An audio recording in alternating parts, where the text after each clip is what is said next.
Всем привет! Сейчас 5:50 утра по вьетнамскому времени, и я решила прогуляться по старому кварталу и показать вам его ранним утром. Это самое лучшее время для прогулки по старому кварталу, если вы хотите посмотреть на его аутентичность, если вы хотите на него посмотреть без людей. Так что давайте прогуляемся вместе по улочкам старого квартала и вокруг озера Хуан Кем. Если вы хоть раз были в Ханое и гуляли по старому кварталу, вы знаете, насколько он бывает загружен днем и в вечернее время. Но, как видите, сейчас улицы абсолютно пустые.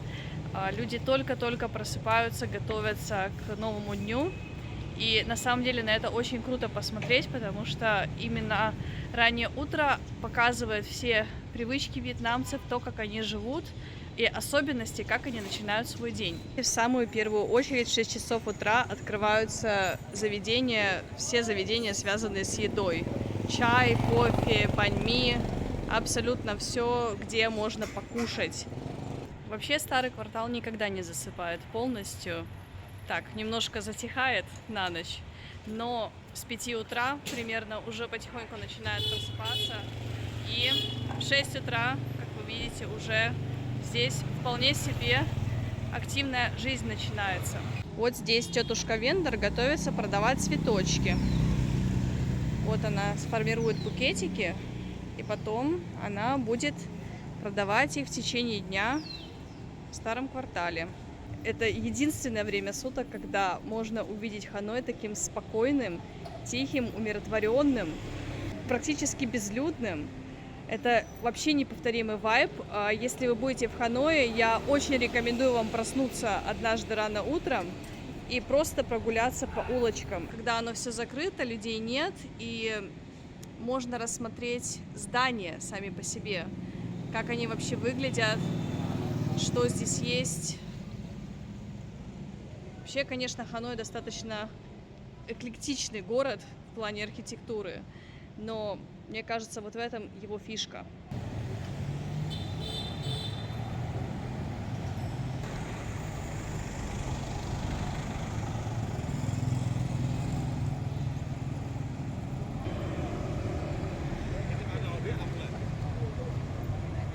И вот теперь мы с вами посмотрим, как же вьетнамцы начинают свое утро.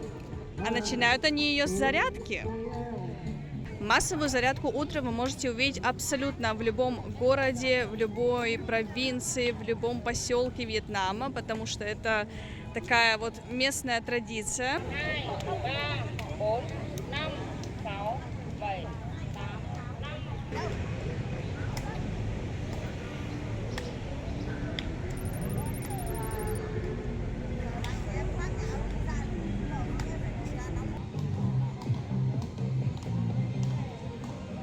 Вот еще одна интересная фишка, которую вы можете увидеть на улицах Ханоя и не только, это общие танцы, совместные танцы. Люди просто собираются вместе и танцуют.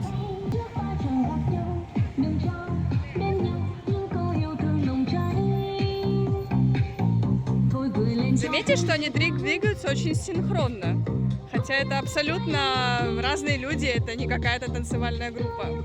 Здесь вот, видимо, фотография озера Хуан Кем, как он выглядел в 1883 году. Нам 1883. Я немножко понимаю по-вьетнамски, совсем немножко. Но я так, максимум слова год могу понять.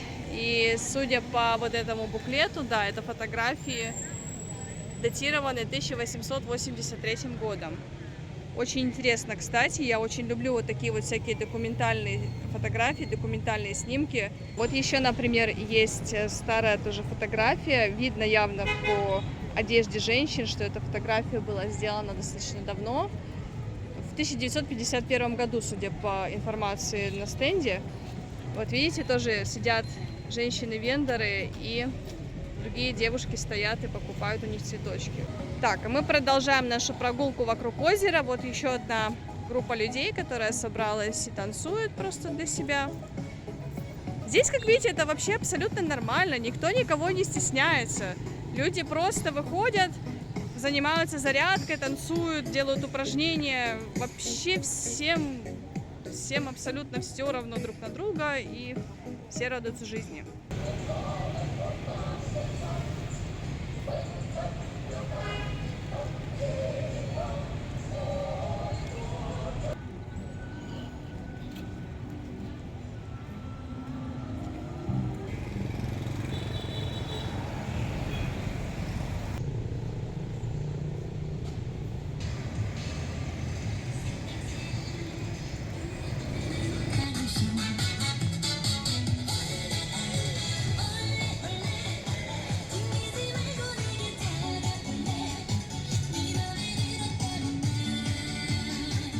Люди собираются абсолютно везде, вообще используется любая возможность, любой кусочек тротуара, чтобы организовать совместные танцы.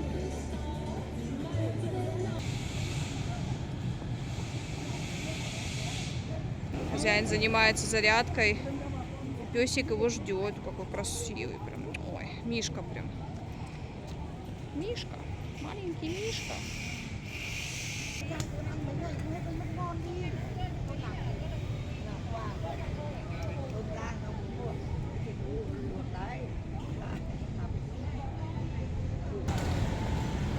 Я не знаю, что это, но это конструкции, сделанные из бамбука.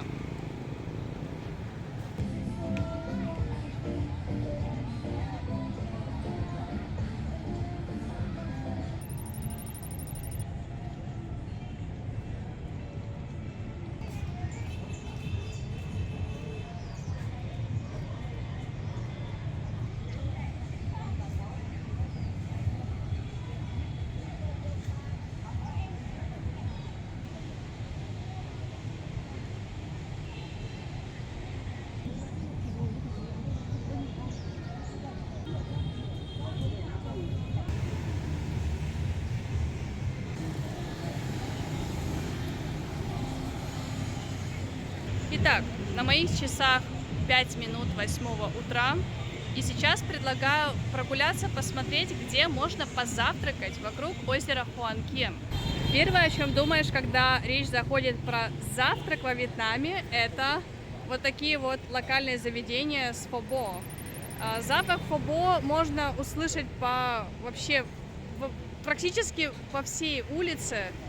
Вот, например, я сейчас прохожу мимо этой кафешки, и я прям очень сильно чувствую, как пахнет фо.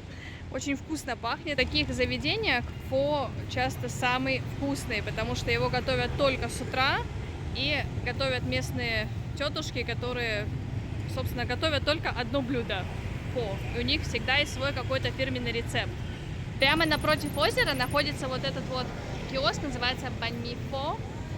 Здесь продается баньми с разными начинками, и есть еще, судя по плакату, какие-то напитки, типа соки или чай. Я здесь брала баньми, и он достаточно вкусный. Его легко очень найти, вот там сверху на здании вот такие вот часы. Мы сейчас давайте посмотрим на цены. Даже от 30 донгов за один баньми. По пути я встретила кофейнку, тоже такую достаточно аутентичную, называется Лам-кафе. Здесь, как видите, люди сидят на вот таких тоже пластиковых стульчиках и пьют кофе. Место, где готовят фобо по утрам, это Фо Маньке. Вот это место находится чуть дальше от озера Хуан Кем, нужно пройти буквально 5 минут. Но здесь, говорят, очень вкусно. То есть один из самых вкусных фо в городе. И это видно по посетителям, там уже все столики заняты. Если вы хотите покушать где-нибудь в Ханое, особенно в старом квартале, но не знаете где, мой вам совет: просто заходите в любое заведение, пробуйте, и возможно, что вы найдете какое-то классное заведение сами, и вам будет очень вкусно и приятно там кушать. Вот еще одну локальную фобошницу нашла. Видите, стоит всего 30 донгов. Вот в таких вот заведениях с пластиковыми стульчиками, как я уже говорила, один из самых вкусных фо всегда. И еще и самый дешевый. 30 донгов. Может быть, даже где-то вы сможете найти за 25, если хорошо поищете.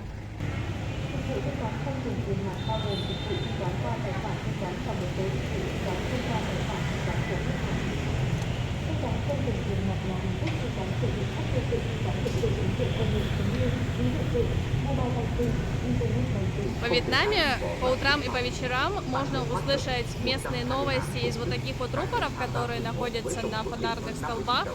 Они обычно передают новости местной коммуны, то есть вот этого района, в котором люди живут, и новости передают специально для них, либо какие-то новости общие по Вьетнаму, связанные с Вьетнамом. Здесь продают фрукты.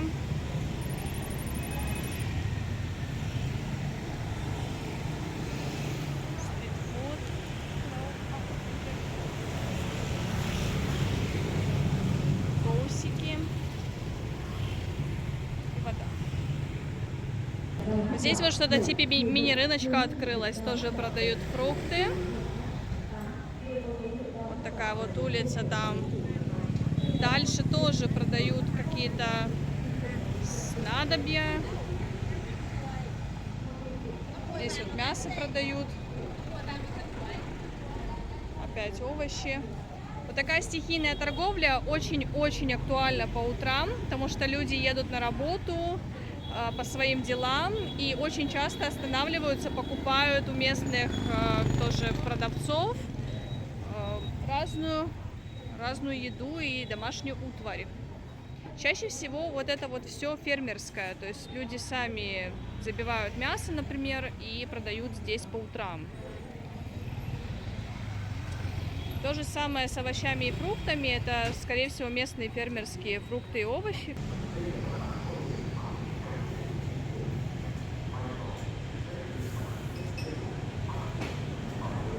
Я сегодня решила позавтракать в Ханой Coffee Station. Эта кофейня находится примерно в нескольких минутах ходьбы от озера Хуан-Кем. Она находится на втором этаже. На первом этаже магазин. Вы должны зайти внутрь во двор, подняться на второй этаж. В кофейне есть два этажа. Вот это первый этаж. Вот здесь находится первый этаж. Вот там находится второй этаж. И здесь также есть такой балкончик, где можно тоже посидеть, покушать и попить чай, кофе. Здесь очень классный, аутентичный вид с балкончика на старый квартал Ханоя. Так вот сидишь, пьешь кофе, кушаешь и смотришь на старый квартал и слушаешь бибиканье машины байков. Но в этом тоже есть своя аутентичность. Давайте посмотрим, что нам предлагают в меню в Ханой Coffee Station. Здесь на первой странице у них какие-то подарочные наборы. Вот здесь первым делом идет кофе и другие напитки. Ну, например, традиционный кафе Сюа, тот самый кофе, который вьетнамцы пьют каждое утро, стоит 40 донгов, паксиу 45. Например, американо, у них есть обычная американо из кофемашины 45 донгов, эспрессо 35. И здесь очень классно то, что здесь еще можно позавтракать. Вот у них прям есть завтраки, breakfast. Вот такие вот цены. Сегодня я себе заказала вот эту вот позицию. Сейчас принесут, будем пробовать.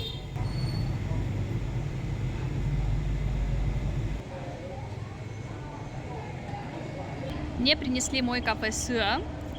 Вот так вот он выглядит. Это вьетнамский кофе со сгущенкой и со льдом. Концентрат кофе здесь делают из сорта робуста. И вот этот концентрат, он достаточно крепкий. Сейчас протестируем этот кофе. Он здесь достаточно вкусный.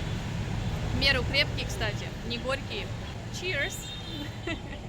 И вот мне принесли мой авокадо-тост. Получается, здесь у меня 2 тоста с авокадо, помидорами, беконом и яйцом. Так, сейчас попробую.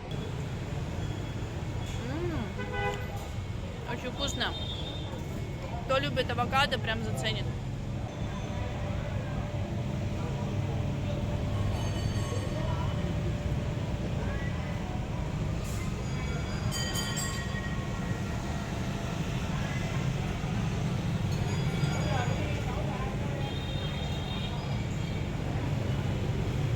получилась у нас утренняя прогулка по старому кварталу. Если вам понравился ролик, обязательно ставьте ему лайк, подписывайтесь на канал, чтобы не пропустить следующие ролики из Ханоя. Следующие прогулки планируются по центральному рынку Донгсуань, который находится в старом квартале. И также я планирую показывать еще больше сам старый квартал, какие достопримечательности здесь есть. Так что обязательно подписывайтесь на канал, чтобы не пропустить новые видео. Всем пока, до новых встреч!